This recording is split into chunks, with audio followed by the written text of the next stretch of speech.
Hey guys, welcome back to my channel again. So I'm hoping that I won't get too much hate on this video, but you know, who knows with the internet. So this isn't an attack on an Ingham child specifically. This is not an attack on any child specifically.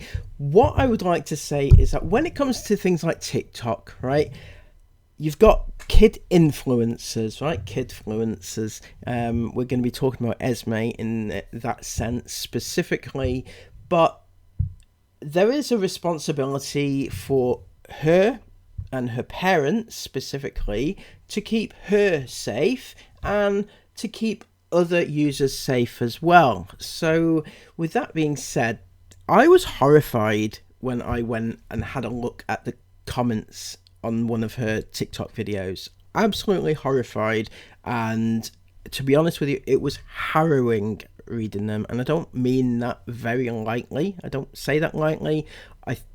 So a little bit of pre-warning is a little bit upsetting, right?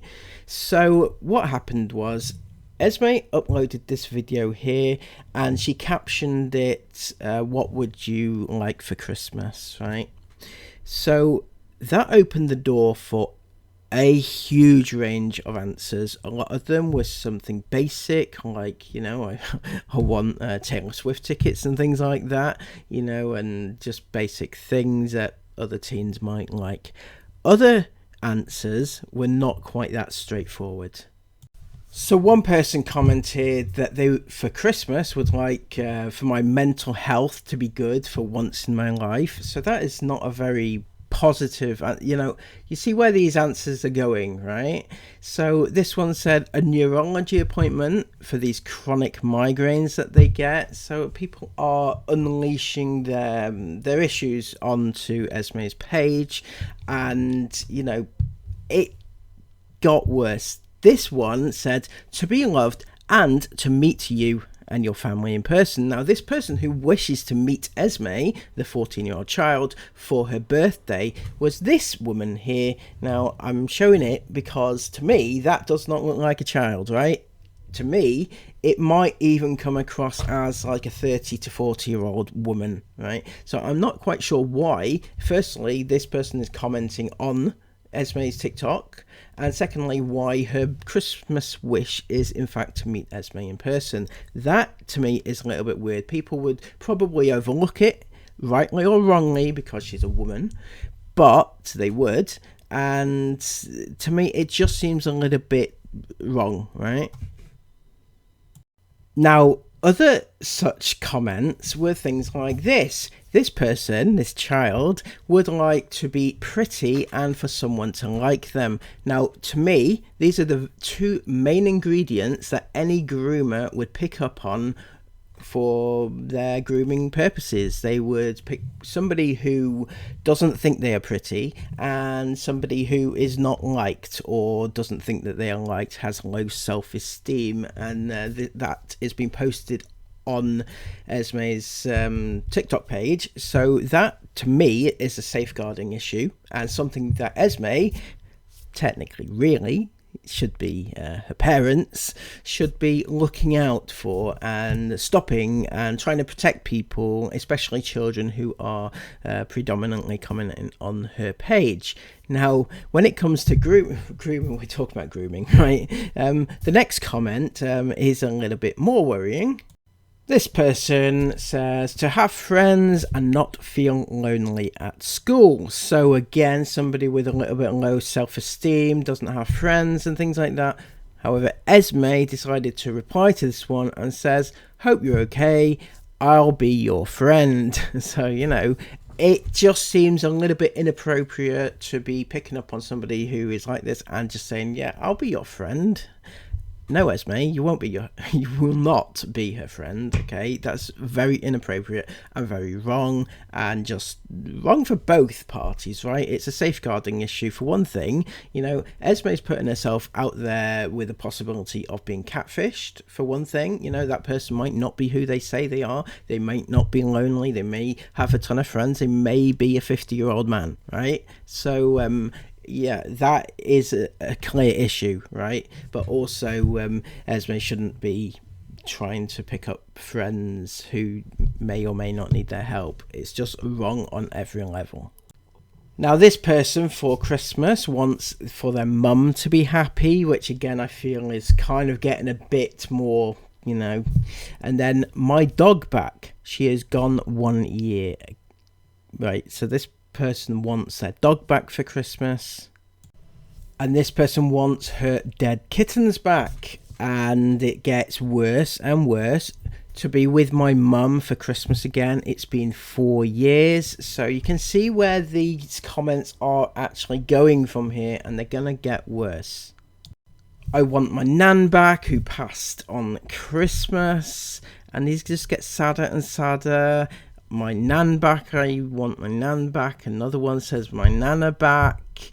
This one wants their dad back, and you can see this is all posted on Esme's Insta, or Esme's TikToks. My godmother to come back from heaven, my nan back, and it's just insane. My aunt, this one wants their auntie back. It was like a free for all.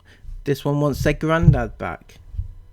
I mean, if you look at this, you can't fail to be upset about all this. To have my nana back, my granddad, granny, and my dog back. This one wants.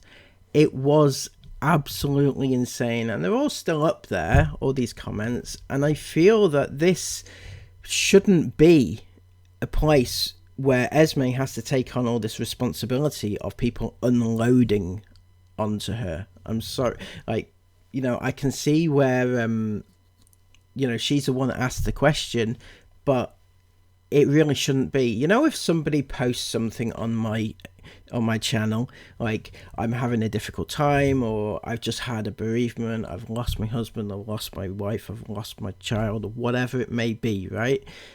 When somebody posts that on my channel, I get quite upset about that. You know, I'm not saying don't do it or do it, just, you know, it's upsetting to read, and it takes a little bit of responsibility then to deal with that, and you know, and be like, you know, just have that coming at you. But when she's a child, Esme is a child, and shouldn't have all this. I'm not saying that these shouldn't have posted or should have posted. Well, actually, no, they shouldn't really have posted them, to be fair. But it's just a lot of responsibility to put on to Esme for this. And this was always going to happen. You could see it happening. This one wants their dad back that they lost just 3 weeks ago. That's how raw that is. But this one, oh my gosh. This one wants their baby brother to be alive again. I mean, how upsetting is that? And it's just... And then this one... we're going to end on this one. This child says...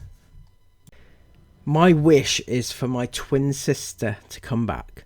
Cancer took her from me. And when I read that,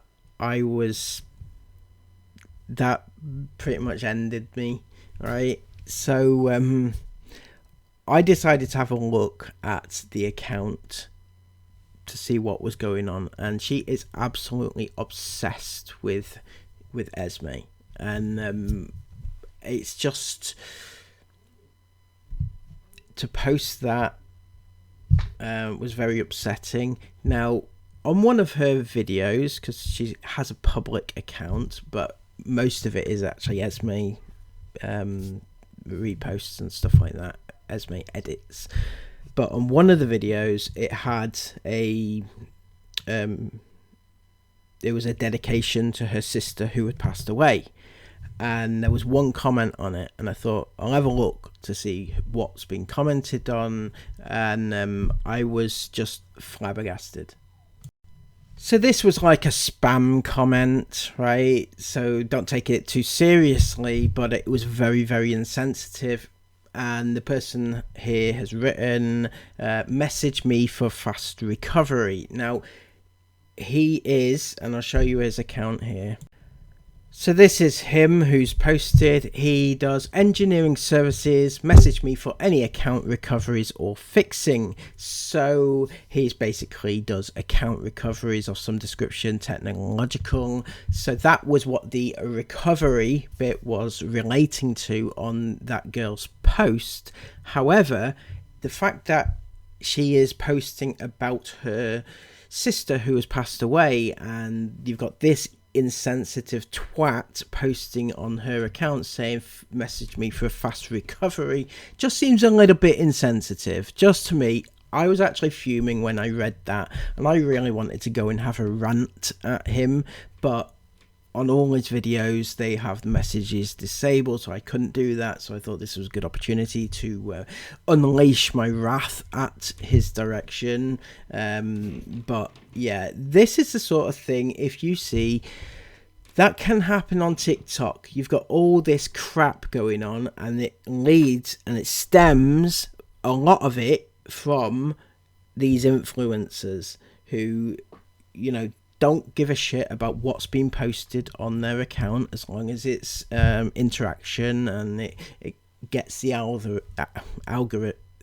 going, and it helps them out and makes them rich and famous and everything else. They don't care what happens, whether it hurts anybody and everything else, because none of this is actually helping the kids that are posting it. It's public that they're posting it. Whether or not they realize the impact of that, I don't know, but it's putting all these kids in a vulnerable position when they post about the fact that their parents are dead, and they want their grandparents to come back for Christmas and things like that. This isn't a therapy session. This is not something that should be posting willy-nilly on Esme Ingham's TikTok, right? It shouldn't be at all. So Chris and Sarah, who are supposed to be managing the account, they're not, obviously. They don't give a fuck what's been posted there. They don't want to protect their own child. They're not going to want to protect other kids that are there, you know. So what's the answer? Well, the answer is obviously to get TikTok to hold them to account, but I don't know how to do that, to be honest. We can try, we can do something, I don't know what. That's the answer there. So anyway, I just wanted to bring this to your attention, because I was just horrified just reading all this, and I thought, you know, does anybody know what actually is going on over there? It's just a shit show. I'm sorry, it was. If you've appreciated this video, please give it a thumbs up and comment all your thoughts about it down below, and subscribe to the channel as usual. Until next time, take care of yourselves, and bye bye.